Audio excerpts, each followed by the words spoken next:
Hello, fellow gamers. Welcome to the Video Gamers Podcast. I am your host, Ryan, and joining us today, we have someone who may be still in Mr. Sleepy Man, but I think he's woken up from his vacation. It's Ace. Hey, I'm back, man. I am definitely a little bit of Mr. Sleepy Man, I won't lie, but I am here regardless. Sometimes it takes a little bit to get back in the flow, you know? Yeah, it takes a bit to wake up and get back out there. And joining us today, a special guest, someone who is maybe a superior musician to all of us, a game designer, many talents that most of us wish we had. It is the one, the only, Devin, the Mr. Sleepy Man himself. Yo, how we doing? Hey, we're doing great. We are so stoked to talk to you. We cover this game in our indie episodes, and we're pretty excited to have you here. You're the creative force behind Mr. Sleepy Man. You're a solo developer. You got many hats that you're wearing right now. You're a musician, programmer, composer, game designer. Can you start off by telling us a little bit about yourself? Share us with some of the background and kind of where this all started for you. Yeah, I guess I'm a masochist because this is just like, it is, no pun intended, a nightmare. But at the same time, it's half nightmare, half like creative, like revolution. Like, it's so fun. I love making games. It's like the best thing. It's been an awakening making this game. Really? An awakening, you say? Yeah, an awakening. Yeah. Right. I'm already starting with the puns. But anyway, like I started as a musician, like just making music and like funny YouTube videos. And I'll say the core of the creative force going into Mr. Sleepy Man was like, I was kind of like artistically split. Like I would make serious music and then I would make funny videos. And I really didn't know how to like blend the two worlds together. And when I stumbled upon the creative idea of Mr. Sleepy Man, the idea of just like, he's this wacky, silly, sleepy guy, but there are nightmares and the nightmares are coming for him. It was like, it just like clicked. I was like, okay, this is perfect, like artistic. I can do anything I wanted to do artistically, and I wouldn't be like confined by, let's say like whenever you do something creative, it's like you're almost like sometimes you're putting yourself in a box. But because Mr. Sleepy Man is like this dream world aesthetic, there are no rules. Yeah. And that kind of just allowed me to do whatever I wanted. That's pretty nice. Yeah, that's cool. I love that. We recently we covered Split Fiction 2 recently. That is a game that dives into the mind of these characters to where it's taking all their ideas and then kind of anything you can create is the limit, basically, which is such a cool idea and a premise. So with you, you're saying creating this from the dreams and the minds and stuff. As a gamer yourself, like what did you always kind of lend towards these types of games, platformer styles, or is this just like a nostalgia throwback type thing, or do you favor something else and and then this is just what kind of lended itself to what your artistic expression was with the songs that you created? Like, where did this game come from, and like what do you normally play? I love 3D platformers. I love cool. Mario 64. Heck yeah. I'm a huge Nintendo nerd. I love Zelda. I love all that. I didn't necessarily intend to like just make like a cookie cutter like 3D platformer. If anything, it was just like the character controller of a 3D platformer is so fun that I just like, there's something just so expressive about it that it's just what I wanted to do creatively. Like it wasn't even necessarily a conscious thought of like, oh, what kind of game am I going to make? It's just like naturally that's what I gravitated towards. And it was kind of a mistake because I learned quickly that the reason why there aren't that many 3D platformers is because they're incredibly difficult to develop. So really the first like 2 years were just trying to get a working character controller. Oh, wow. Just like banging my head against the wall. And the idea of just like, okay, in 3D platformers, usually the gameplay loop is just like you're running around and you're collecting things and you're jumping on stuff and that's it. And I always like wondered, why is there never more to a 3D platformer? I want to do more exploration, more interactivity. And that's because like it takes so long to make a 3D platformer. So just like even the idea of doing this as a sole developer is like not a good idea. If anyone like asked me for advice, I'd say don't follow your dreams. Don't do it. Don't. I was lucky that there was a global pandemic, but if there wasn't a global pandemic, this game wouldn't exist. You're like, I got nothing but time. We're good to go. Seriously. Oh, that's awesome. Well, the thing that we noticed, Ace and I both played a lot of your demo, and we fell in love, and it was not a normal 3D platformer. So, Ace, you got anything you want to talk about with your, kind of gameplay on that demo? Because he's the one that brought it up to us. He's like, you guys got to check out this game. And he's a little younger than me. So I grew up in that Nintendo a platformer, Super Mario. Like, that was the core of my childhood. So this resonated so deeply with me. So for someone a little younger, like Ace, what was your gameplay like? I'm not that much younger. Like, come on now. I've still played some 3D platformers. Oh, no. You're the expert for sure. But I'm just saying, like, that was my core 90s childhood with the platformers on the N64. So. No, for me, like, I found this game when I was looking for Next Fest demos for us to review, and it wasn't on, the Next Fest for this year, but I was just like, I got to talk about it anyway, because I had such a blast booting it up and just seeing how unique and special it was. I could feel it the moment I stepped into it, just how much energy went into it. And it just it reminded me of the very first time I played like A Hat in Time, if you've ever played that. You just kind of boot it up and you know instantly when you look at the characters what they're all about. And it's really cool and it's really awesome. Awesome. Yeah. No, I had the same experience. Like Ace was telling us like, you guys got to check out this demo, man. It's really awesome. So, he gives me 4 million indie games to look at every freaking week. So I'm always like, all right, whatever. And so I'll look at them here and there. But this one, the instant I clicked on and started to play, when your guy yelled at me because I skipped his dialogue, that sold me right there. I'm not even going to lie. Like to have the thought to create something like that within the game what I'm like, okay, the rest of this is going to be right up my alley. Because for somebody to take the time to think like, yeah, maybe if I was like an NPC or a main character and somebody skipped my dialogue, I'd be pretty pissed too. Yeah. So yeah, dude, we love that. So we definitely, put some time in on that demo, and what you created and what we've seen so far was awesome. I never wanted to unpause the game when I paused it because the music was so good. I was like, man, it's so good. I don't want to stop. And then it got stuck in our heads.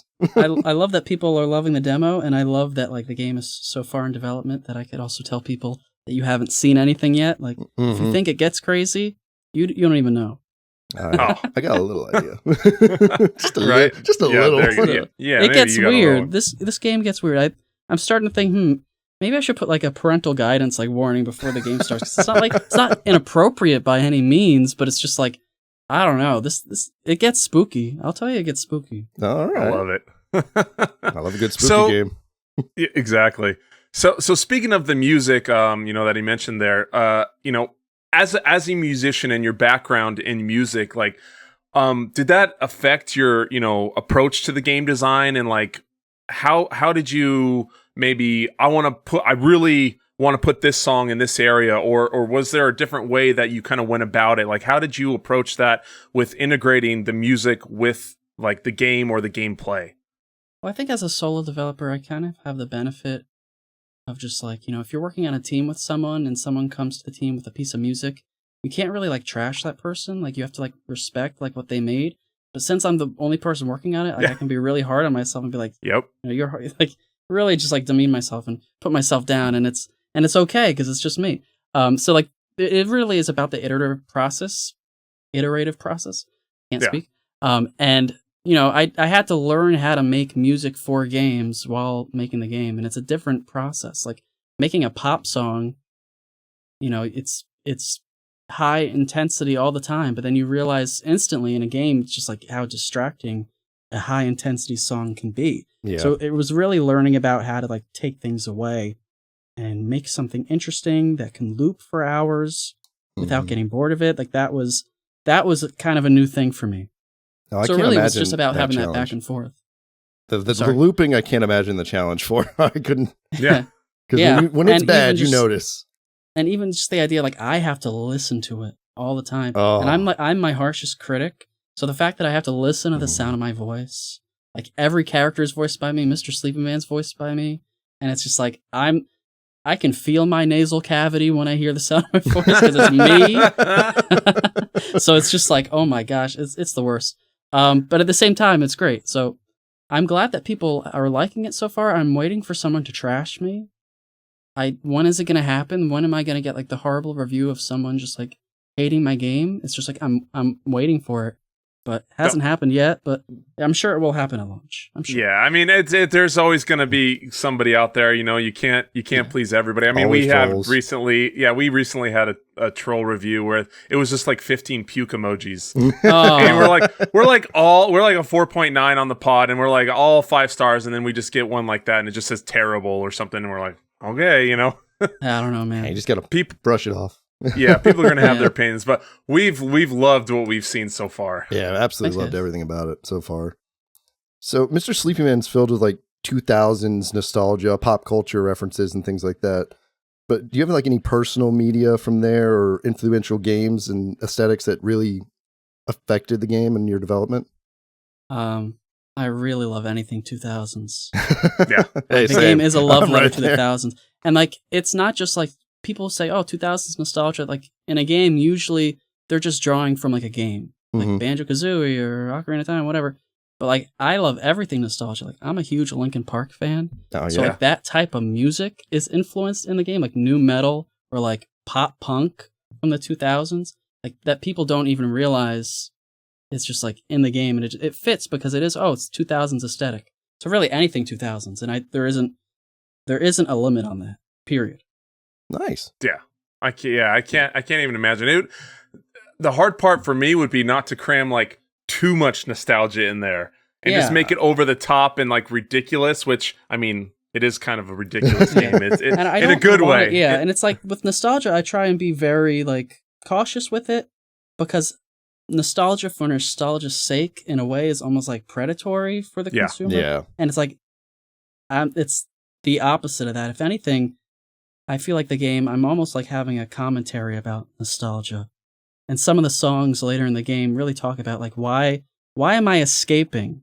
Why do I need to use this form of media to escape from the past? And that becomes kind of an overarching story theme in the game. I'm super excited to see the story of the game. You have no idea. Wait, this game is a story? I thought I was just Oh, yeah. rocking out. No. Things happen. Stealing There's a stealing cause and donuts and effect. Yep.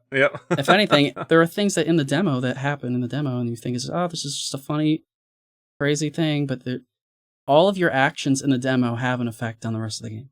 Oh, Really? all right. Yeah. Okay. So choices matter. That's- yeah. I guess so, yeah. It's a linear story, so I mean, it's whatever. Yeah. Well, so within like creating a game, some of the best ideas, and we know this from just brainstorming and coming up with things for the pod or other stuff. Sometimes mistakes come up with unexpected results. Was there any situations in here where you're like, oh, whoops, I messed that up, but you know what? That kind of works. Was there like a happy accident that helped kind of shape the game for you? That's probably my entire life. Yeah, right. I feel like Mr. Sleepy Man as a character is the embodiment of that, because I didn't intend to make him a video game character. I was just drawing a sleepy guy. I was practicing drawing because I knew I wanted to do game art. Mhm. And I was like, oh, Sleepy Man, Mr. Sleepy Man, that sounds funny. And then it kind of just occurred to me that it'd be a fun game idea.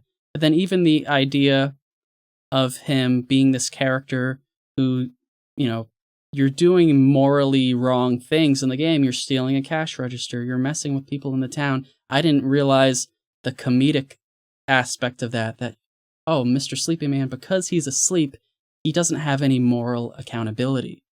Like the player absolves him. It's all that in itself is almost like a joke. And I'd say that is kind of like unexpected, because I didn't preconceive something like that. Things kind of just fell into place. That's It's just the awesome. game. Like, if there's something funny in the game, it just happened to be funny. That's the thing about comedy too. I love comedy as an art form because like you can tell when someone's trying to be funny. And Yes. it's cringe. Yeah. That's like person Yes. that you hate. Like, stop trying to be funny. It's either you're Yeah. funny or you're not. People that are funny, they're either funny or they're not funny. Dude, yeah, And you have those guys that whatever they say, they just crack you up, and no matter they just the delivery and the way they do it, because they're not trying, they just are inherently funny and the comedic timing, and it's all there. And we found that it was there in this game as well. So there is something to be said about not forcing it. Yeah, and I'm trying to make myself laugh at the end of the day.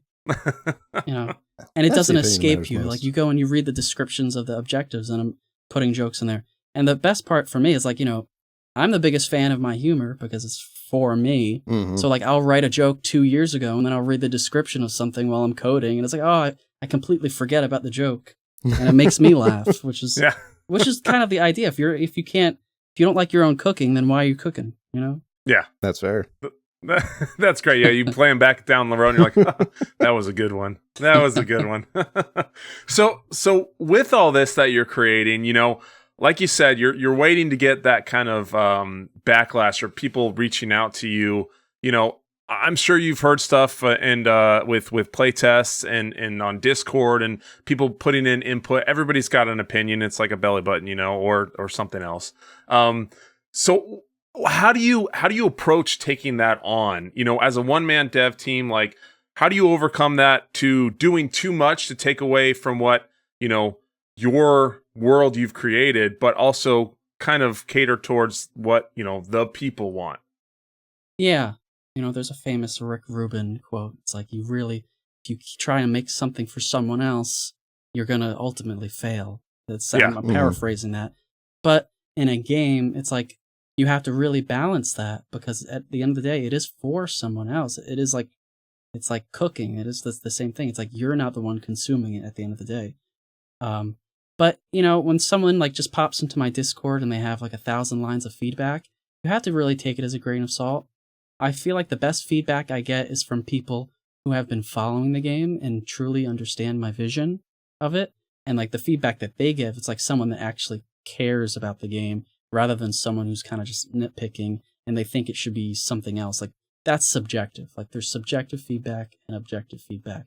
Someone objectively sees where the game is going and can help steer in that direction, that's great. But if someone's just like, they don't even want that type of game, yet they're giving feedback because they saw some other game that did that, that's usually kind of how I sort it. You kind of have to just filter through what's useful and what's extraneous. It's got to be like a filter. You got to be like, all right, I gotta, and it's. I'm sure it sucks to have to go through all that and kind of knock out the nonsense, every time. But I mean, it's just one of those things you have to do because otherwise it's too much. Like I said, everybody's got a dang opinion on every little nook and cranny. Oh, well, this jump was a little too off, in my opinion. And they're like, there's 4,000 jumps. Like, really, this one? This is the one? Exactly, yeah. And the usually, triple jump is too difficult. Yeah. Get over it. I don't think it's that difficult of a game to begin with, like, from a platforming perspective. Like, at one point in development, I was trying to make it so, like, maybe you can beat the game without even pressing the jump button. That was too far. I went too far. But yeah, you really have to sort through it, because at the end of the day, you have to make what you want to make. And I think maybe some people, at least people who do game development, that's an artistic, like, confidence that takes years to develop. And I think I'm fortunate that I kind of, like, I really got my legs in, like, music and YouTube, and I've been making stuff my entire life. Like, I made a YouTube channel when I was, like, 12. Probably shouldn't have. That was a mistake. What were my parents doing? They probably should have been watching what I was doing, because then I had, like, people really criticizing me harshly. Mm-hmm. Yeah. As a kid. That's just the descriptive of that word. But yeah, so that's kind of, I think I just have, I have a lot of experience going into game development. So I think people get into game development as, like, the first thing that they've tried to do. And I'm lucky that I have, like, music. What is great about music as an art form is that rhythm goes into everything. Like, having a rhythm for how long a cutscene should be, having a rhythm for even just a sequence, a platforming sequence, just that instinct, I feel I carry over. I've got instincts from music that I've been carrying over into everything. That makes sense. Yeah, I mean, the game's narrative is very deeply entwined with its soundtrack, I imagine. So I'm kind of wondering how you approach the challenge of, keeping that, telling the story through both the visuals and the music, if that's, like, hard or without dialogue. Yeah. I think the strength is that everything is coming from the same source. Mm-hmm. You know, if I'm writing a line of dialogue, if I'm writing lyric, if I'm writing a piece of music, it's all coming from my brain, and I have the same idea. And I think even when the game starts, I'm communicating so many things. When you go into that start menu and you're in this empty room and there's cereal on the ground and it's like there's all these broken TVs, I'm already telling the story there. You know, and it's like there's a lot of foreshadowing and there's a lot of like lore that I give into the game without saying anything. And really, it's just like if you checked out every detail of the game, you would realize there's almost like a hidden story underneath what's going on, which is fun. Like I love when games do that, and it's like I didn't even have to think about doing it. It's just like that's what I wanted to do as soon as I made a game. I was like, ooh, let me put all these secrets in there. Definitely Easter eggs everywhere. Yeah, it's just like, oh. I mean, and that's cool too. Like with musicians, they always have. There's like the song, and the song means this, but there's almost like the song within the song. It's like that depth to it, that secondary meaning and what it does to like resonate with people, you know, on that next level. Yeah, dual meanings are like as a songwriter, I've been doing that forever. Like I recently went back and listened to a lot of old songs that I wrote. I listened to some stuff I made when I was 17. I was like, this kid was onto something. Like I've just instinctually, just like I've always been writing music. So, you know, it's not something I think about. You know, I don't sit down and go, I'm going to write a song today. It's like it bleeds out of you. You know? Yeah. It's like the drive to make art is like this internal drive. That's cool because that shows like you said, it's not forced. This isn't something that you're doing just because you just I'm going to create a game and make money. I'm going to do this because it's in me and I want it to come out. It's coming out already. I might as well, you know, channel it and create something out of it. So like with that, you know, trying to balance like that whole artistic vision that you have, you know, and you've created this like dream-like crazy world, you know, how do you channel it in a way to make it resonate with like a broader audience, almost like music, where you can create something awesome that's just for you, but how do you do it to where you still appreciate what you've made, but you know it's something that can be for a larger group? I'm not sure if I did that yet. We'll see. Yeah. We'll see if I don't know if a broader audience will like. It's something that once again, it's like I can't really be too conscious of. Yeah. You know, music. I think I'm attracted to like the pop music stuff. I'm attracted to the simple things, which essentially is like what most people are gonna gravitate towards. It's like in music. I remember when I was coming up as a musician, and I remember being in high school, and all the guys that played guitar, they thought they were so cool, and they were like talking about all the bands that they liked, and I like Linkin Park, and they were gonna make fun of me if I say I like Linkin Park because it's like 2008 and it's like the least cool thing to like because it's like culturally, and I just remember just like thinking, like, well, people kind of miss the point sometimes because a musician will get really into a song because of a technical aspect, like, oh, this guitar solo is so fast, or look how fast this drummer is playing. But people don't think about that. People that listen to music, they just want to connect. It's about the emotional connection, what resonates with them as like a person. Like when you hear a song, why are you listening to it? Are you listening to it for a drum fill? Or are you listening to it because the person is saying something that means something to you? Yeah. And I think that's the core. And I go into game development with that perspective as well. That's awesome. Because at the end of the day, I mean, what do you play video games for? To have fun, to escape, to have fun, to enjoy. And like you said with the music, it doesn't, I mean, I hear Freebird. I don't think of the lyrics. I just like think I want to run through a wall right now. You know, like I'm like Freebird, yeah. Freebird is a great example because like that is technically proficient, but he's emoting through the guitar playing. It's like it's not playing fast for the sake of playing fast. He's playing fast to communicate these ideas. Yeah. Which I feel like a lot of metal music, anything that's like, you know, that stuff is just like, look how fast I can play, Mom. Yeah. Oh man, That's awesome. So, what are some of the like unique advantages and challenges of developing a game completely by yourself and on your own? Like, have they introduced have they influenced the way that you creatively make decisions? Oh yeah, I think just coding is so fun. I didn't realize how fun coding would be because it's just like problem solving at its you grind it down to its basic principles. I didn't realize like that I would actually kind of be good at it. I mean, it's still up for debate if I'm good at coding, honestly. Like I think it is just like I'm good at criticizing myself in that way because it's like I can look back at my past mistakes and like improve upon that. And game development, I feel like it is like almost like every person should try and make a game because you learn so much about yourself and you see your mistakes in real time. If something doesn't work because of a lack of logic, that's so great for someone's development, you know? Yeah. I think there's a lot of boomers out there that can really benefit from that. Yeah. That's for sure. I think maybe if you got to run for president, maybe you should do some game development. I think you're right. It could help anyone. I know for president, huh? Yeah, right. Yeah, game devs for prez. Yeah, why not? I know.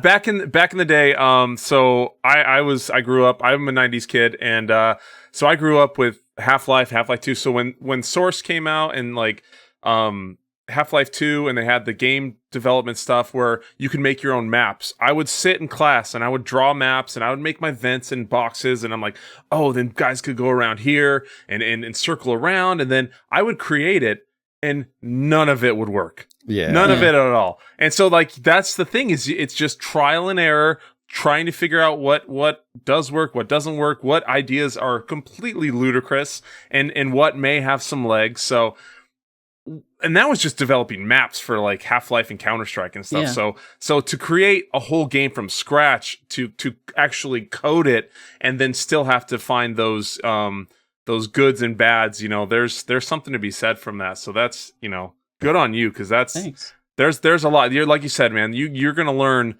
so much from doing all that. Oh, yeah. I will say in 2025, it's the easiest it's ever been. I mean, I bet there's some like developers from the 90s and 2000s that are looking down on me saying like, oh man, he's got it so easy with Unity, like back in my day, you know? So it's, you know, it's a benefit of the times. I think there's going to be more solo developers like me coming out and making. Well, that's the thing. You know? Yeah, it's easier. So now I mean, just like with podcasts, I mean, there's 4 million podcasts. There's 1 million people that want to create video games, and there's a ton of them that have never even got close to the level you are already, you know, creating these games. So, it may be easier, but the pool is much deeper, you know, that you got to swim through to get to the top and kind of have that exposure, which you've done, you've done pretty well so far, which, you know, the music I think is a big tie-in that at least for us. So. For us, it definitely resonated. That's for sure. And so with that, like, as you're creating this, you know, like, how does that work with like the chopping board, the chopping block, like your prototype process, you know, where do you bring things in and chop them off? Like, okay, that may not work. You know, how does that whole kind of system kind of flesh out? Well, it makes you really honest with yourself, because as an artist, you have to kill your darlings, as they say. It's like, Last year, there was an entire other like world in the game, and I was just like, it's gotta die. Rest in peace. I gotta put him down. Dang. Gotta put him. Sorry, kids, we gotta put him down. Yep. You have to kind of have that mentality. It's like, at any time, I love everything in this game, but y'all could die. At any time, I could throw any of it out. And that takes like a radical honesty, because if you hold everything that you've made too close, you become blind in a way. Yeah. You know? You might be the realest person I've ever talked to in my life. Like, you're right? so like it's a mask. In sync with yourself. And it's awesome, because it means you're an honest developer. Like you know what doesn't work, and that if you put a lot of effort into it, if it's not working, you just gotta cut it. I mean, you have to. I like to see the personal growth in making things, and therapy's great too. Everyone go to therapy. Go to therapy as a preventative measure. No, that's the thing. No one wants to go to therapy as a preventative measure. I'm going to tell you, go to therapy as a preventative measure. you're gonna thank yourself in 5 years. I'll remember that before the 5 years, hopefully. Yeah. So, like, looking beyond, your initial release of the full game, what are your long-term goals for Mr. Sleepy Man? And do you like have any new features or expansions you might want to add if it takes off? If it takes off and I make a lot of money, I'm gonna disappear and you're never gonna see me again. Dude, yeah, like I said, this is the coolest guy ever. Just disappear and go make some NFTs or something. Well, I think it's like the idea of like I'm going all back to the music. I'm just gonna talk about myself artistically in general. It's like there's even when I'm growing up, there's like, it's also cultural where it's just like the idea of being famous. Like, oh, everyone wants to be famous. Everyone's got their phone. And it's like, I don't think I ever want to be famous. Like, I can get that. I get that. In like 2017, I started doing like these cover videos, like of singing songs and covering them. And I was like running ads on Facebook for the songs. And one of them kind of went viral. And it got like 1 million views on Facebook in like the span of like 2 days. Oh, wow. And you think, wow, that's so cool. That must have been so great having all that attention. Well, then people started like changing their Facebook profile pictures to like my personal photos on my Facebook. Oh, no. And then they start messaging me. And it's like, no, that's not even fame. That's barely anything. Yeah. Yeah. So you don't want to be famous. You don't want everyone, like if you Googled your name right now, could you find your address? I hope not. Like just right now. I really hope not. You probably could. It's in the phone books, So that's the thing. It's like, I don't want, like, I'm actually, like, that's something I have to kind of think about is like, if this game takes off, I need to change my name. There you go. My name, it's not like I'm even a studio name. It says, when you start the game, it says created by Devin Santi. Yeah. This was probably a bad idea. I'm actually not smart. I'm technically smart, but I'm actually stupid. You just got to go to straight. Just Mr. Sleepy Man is your just overall name. You'll be like Banksy. There you go. Like nobody knows who you are. Just the You're Sleepy Man. This solo Sleepy Man developer, and it's like Sleepy Man Productions. I can say whatever I want on the internet with no accountability because I'm Mr. Sleepy Man. I'm asleep. Haha. Yeah. I'm unaware.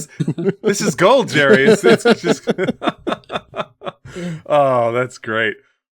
So with speaking of Mr. Sleepy Man, like working on this game, how is this, when you start from scratch and start from fresh like this, how has this pushed you to like evolve your skills as a programmer, as a musician and an artist? Like I'm sure you've had to dip into a lot of wells to get the ability to create these things. What has that kind of process been like for you?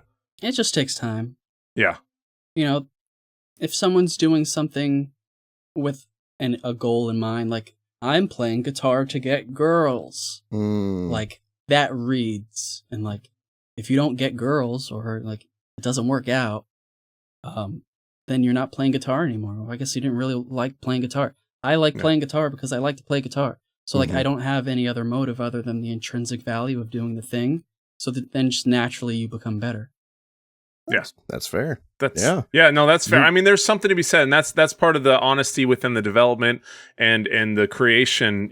With a true musician or an artist, or the best are just obsessed with the craft. They love what they do. They do it because they love it, not for any monetary value or fame or fortune or anything like that. Sure, $1 million is $1 million, and that's awesome. But come on, yeah, like real. Every human being it's wants all to about be the money. Yeah, I always love the. Actually, it is all about the money. If I don't make money, I'm going to die. Oh, yeah, it's all about the money. You're not wrong. You will. You're not wrong. You're correct. It's like I like people say like money doesn't buy happiness, and it's like the saying is like, have you ever seen somebody on a jet ski? Like it's pretty fun. Happy. You're happy. Money's pretty cool. Like it does bring cool stuff, but there's something to be said about just the core nature of the art form and the development, and you do it because it's your draw and your quote unquote calling. That's what you're there for, is to express this feeling or belief or something that's inside you that you want everyone else to see. So I think you're doing a great job with this game with expressing that. I mean, that's why I'm here. I'm just here to shout to the rooftops how great indie games are, and I don't care who tells me to shut up. I'm going to keep talking about them. Indie games are the best. They are. They're our future, in my opinion. Yeah. Where AAA games are failing us, I think indie games, with their passion and their actual desire to make a good game that people want to enjoy and play and reminds them of their past and their childhood, it's going to come out on top in the end, in my opinion. Yeah, it's like you just have to care. Exactly. All these AAA games, does anyone care? I'm sure there's some people that care, but the driving force is to make a product. Mm-hmm. You know, indie games are not a product. And I think like games in general, that is almost like a conflict. Like, is this a product or is this an expression? Exactly. Because in a ways it is a product, but these things are almost like they combat each other. Like I get people in my Discord that they tell me about all these accessibility settings that I need in the game. And I'm just like, you know what? The number one accessibility setting is that you can actually download it and play it and it's done. Like, yeah, how about I just make it wrong at baseline accessible to human beings? It works. That's the number one. Yeah, the most accessible thing is that I made a game. The best ability is accessibility, right there. Yeah. There you go. That's oh man, that's great. Yeah, and there is. I know I keep saying it, but there's just the indie games, and I've been turned on to them quite a bit with Ace. I'm doing we do an indie episode, and that's what this will be for. And I've always been like kind of a big AAA guy, but I've slowly been leaning towards these indies because you feel the core and the passion within them. So it's been cool to see the transformation just within myself of how you can find a place, within this whole realm of game development for these smaller studios or solo devs like yourself that put in all this work. Yeah. So it's maddening. I mean, you have to be I think I'm kind of delusional as well. It's just like, it's good to have a little bit. Yeah, a little bit. So living in the dream world. At least I'm honest about it. Yeah, exactly. I'm calling myself Mr. Sleepy Man. My head is in the clouds. Yeah. So based on your journey so far, what kind of advice would you give to any other solo developer or indie creator who's dreaming of combining their multiple like art forms and desires into a game? Go outside and talk to people. You'll find if you find 3 friends, you'll feel satisfied. You don't need to do all this stuff. You don't need to make a whole game. Run. Oh, that's you know what? Great. That's completely fair. Go touch grass, huh? I think there will be like an 100% completion objective in the game, and it will say just like, please go outside. That's pretty great. That would be pretty great. See, like, that's I feel what bad I love. for you. Why are you doing this? Like, wake up. If you don't have a support system, let me guide you towards one. Mm-hmm. It's the best thing I can do for you. Just have like a therapist like hotline thing come up. They can click it. And it'll link to BetterHelp. Yeah, really, BetterHelp. Allow your location and then sponsor my game. There you go. See, now see this networking. We're just getting it in. Hey, Mr. Krabs and me. Yeah. Ha! Yeah. Awesome. Well, so that's kind of it for like the main stuff. So we wanted to go into a little bit of kind of bonus round rapid fire stuff. So don't think too deep about it. Just head in the clouds as you were, and we're just going to do a little rapid fire questions here. So, and I think you've kind of already answered this one. You to be kind of honest, have already answered this one, but are you actually Mr. Sleepy Man yourself, or do you run on caffeine and chaos? Oh, I am on caffeine. We're all addicted to caffeine. I would say everyone's addicted to caffeine. Yeah, really, but you know what? I really, as I'm going to be 30 this year, and I really benefit from 8 hours of sleep every night, and I value it so much. And the older I get, if I get like 6 or 5 hours of sleep, it sets me off now. It's a different world, right? That's fair. Yeah. Okay, what is your go-to gaming snack? Oh man, I'm trying to lose weight, man, but this is gonna trigger me. Yeah, I love peanut butter pretzels. Oh, those are so good. And I'm trying to be good. And I'm trying to like lose some weight. And I went to like Target the other day, and they had Reese's peanut butter pretzels. Oh man, what are they doing, man? Don't they gosh. know? Don't they know you're trying to lose weight? They do know. That's why they put them out there. The universe is speaking. It's all about me. All right. Do you prefer playing games during the day, or are you like a night owl? You like gaming late at night? Yeah, it's nighttime. Like, yeah, I haven't been able to play games during the day in a long time because it's just like there's an anxiety of like you're wasting your time. You got something to do right now. Oh, that's fair. Although I play Mr. Sleepy Man during the day, I guess that doesn't count. But Yeah, it's like Yeah. once the sun goes down, you kind of check out. You're like, yeah, it's game Yeah. time. There's nothing There else you I go. could be doing right now. It's fine. Yeah, I'm too tired to work, and it's just like, turn my mind off. There you go. So do you have any games that you absolutely love, but are very, very, terrible at? This is most games for me. There's a lot. I love Hollow Knight, but there's yeah. parts of that game that get like so frustrated Oh, yes. at how hard Yeah, Celeste. that- I love Celeste, but Yep. I don't think I ever beat Celeste because it just the end of it just like it got so hard and it starts to hurt your hands. Yeah. My hands start to hurt. I'm like, why are you doing this to me? Oh yeah. When you have to start doing the wave dashing at like the last third Oh my there, you're just gosh. like, ah. And then like you like that end of the night, your hands are like this. Exactly. Yeah, really. Like, You got gamer you gotta like grip. Oh, stretch gamer them hand. out. Oh my gosh, you gotta think. And you Yep, know what? there Like, it is. I do a lot of stuff with my hands. I play guitar, I play piano, I'm on the computer, and it's just like, give me a break here. Yeah. I've had enough. All right. If you could have any video game character as a roommate other than Mr. Sleepy Man, Okay. who would it be and why?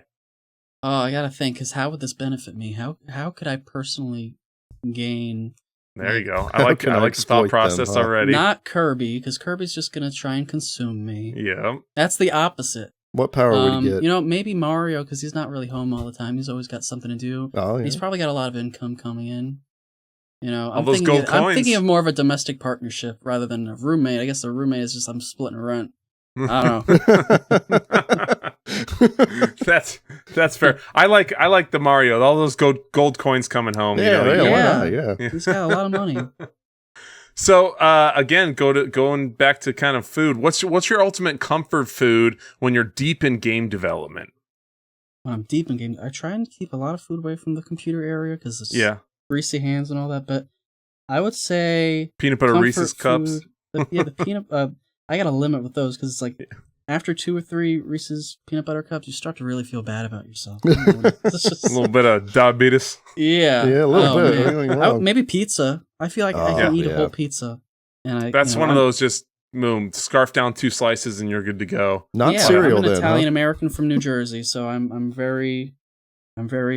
a snob about my pizza. All right. Oh, okay. Okay. Speaking of pizza, then Oh no. pineapple on pizza, Okay. yes or no? I was against it for like just the idea of it, just and once I had it, I had pineapple on pizza, and I was like, it's fine. Yeah. Oh, Suck no. it, Ryan. Yeah, I mean, not at gonna first order I'm like, yeah, he knows. He's from Jersey. What are you talking about? And then, oh man, I'll order it, but I'm never gonna order it. But It's if not I You'll eat have a it. to eat crime. it's still pizza. Yeah. See. You know, this is true. It's still pizza, but man, it's just this guy puts bananas and blueberries on his I pizza. did it so- once Oh, for an that's experiment. weird. It was for an experiment. All right. It was like, experiment. Yeah. it was bananas and bacon, and then there was a I'm blueberry experimenting, ricotta Dad. pizza. There were 2 different pizzas. They were on the same pizza. Are you like a completionist? Do you like the 100% or platinum games, or are you like more of a main story? Just kind of get through like the Get it depth done. of the story of a game. Yeah, if like a game has like side quests that were actually made by someone who cares, Mhm. and Yeah. it's not just like filling space, of course. But I don't think like all these completionists. Come on, I mean, I say it in the game. Like I make fun of that in the game. Like Yeah. there's the whole line about the speedrunners. It's like you're making a valuable use of your time, having a race with nobody. Like, I'm taking a stab at the idea of just like, what are you doing? Yeah, You know? because then it's not the game. Like especially when you're jumping Yeah. like halfway through and doing glitches through around stuff. So I like to speedrun stuff just to see if I can make the jumps. Yeah. But I am an action RPG. Like I love stories. If it's 60-40 cutscenes, like that's my type of thing. I like to sit down and have an experience. So, Mhm. yeah, I don't get the whole just blast through games and see how much you can speed run. But we won't keep you much longer. We're shortly running out of time here. We got one more for you. So, in your opinion, which game, as a musician, has the best soundtrack, and how has it influenced you in your creative work? Creating games. Ocarina of Time, That's the right answer. hands That's- down. Fight me, Yeah. fight me. That's It's nostalgia, but at the same time, just how it works mechanically in the game. Mhm. It's just it's how interweaved the soundtrack is with the game. It is the identity of the game. The musical instrument is the game. So what I think a lot of indie game developers, maybe that's where they're faulting, is that it's like music is just kind of this last thing that I'm going to throw on it, and it's going to be something I just hire someone, a contract, make me some music, and it's like, no, like the levels in the games, like I change my levels for the music and I change my music for the game. It's like the enmeshment of these two things. It's you are making one thing at the end of the day. Mm-hmm. Yeah. And I think that's my perspective on everything, is like I'm making one thing, and all of these things, the music, the art, the soundtrack, the dialogue, it's all in support of a central vision. Yeah.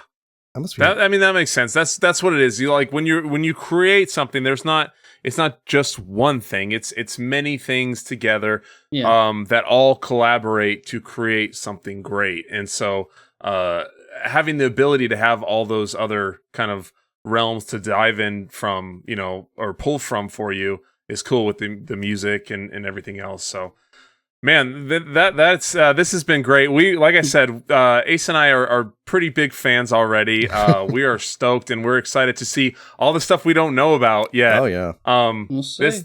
This is it's been great to hear about the creative process, kind of all the challenges you had to overcome and everything to make what you've already created, and we're excited to see what else comes to be. But is there a good way? Obviously, everyone listening, please, if you can, one of the biggest ways to help out these solo devs, especially for these indie guys, is to wish list. Everybody needs to go and wish list this game. Check out the demo. It's really, really cool. If anything, just wish list it because I said so. But is there any other ways that people can come and support you or things that they should know? I would say I'm still... Are we calling it X? I'm still calling it Twitter. Yeah, call it what you want. I think dying on call it this whatever you want. We don't care. We don't care. I'm on Twitter. Twitter is I'm probably the most active on social media wise. I'd say my Discord, but I don't want any more people in there. Get out of here. I'm like an old man. Get off my lawn. Yeah. It's too close. YouTube. Subscribe to me on YouTube, because I feel like YouTube is, in terms of longevity, it's probably where I'm going to last. And it's got all of my content. Just watch my YouTube videos, because I've got stuff on there that I've forgotten about. Mm. Yeah. That's awesome. Nice. Well, cool. Well, again, thank you so much for joining us. This was a blast. It's rare to get somebody that is this involved in a solo dev game that has this much passion for it and is actually pretty good. Yeah. We play a lot of games and not all of them are very fun. We usually are pretty nice about it, but this is all genuine coming from us. Yeah, you're real with us. We're real with you. So we love this one, but that's all for us today. Thank you so much for joining us, and until next time, happy gaming. Peace out.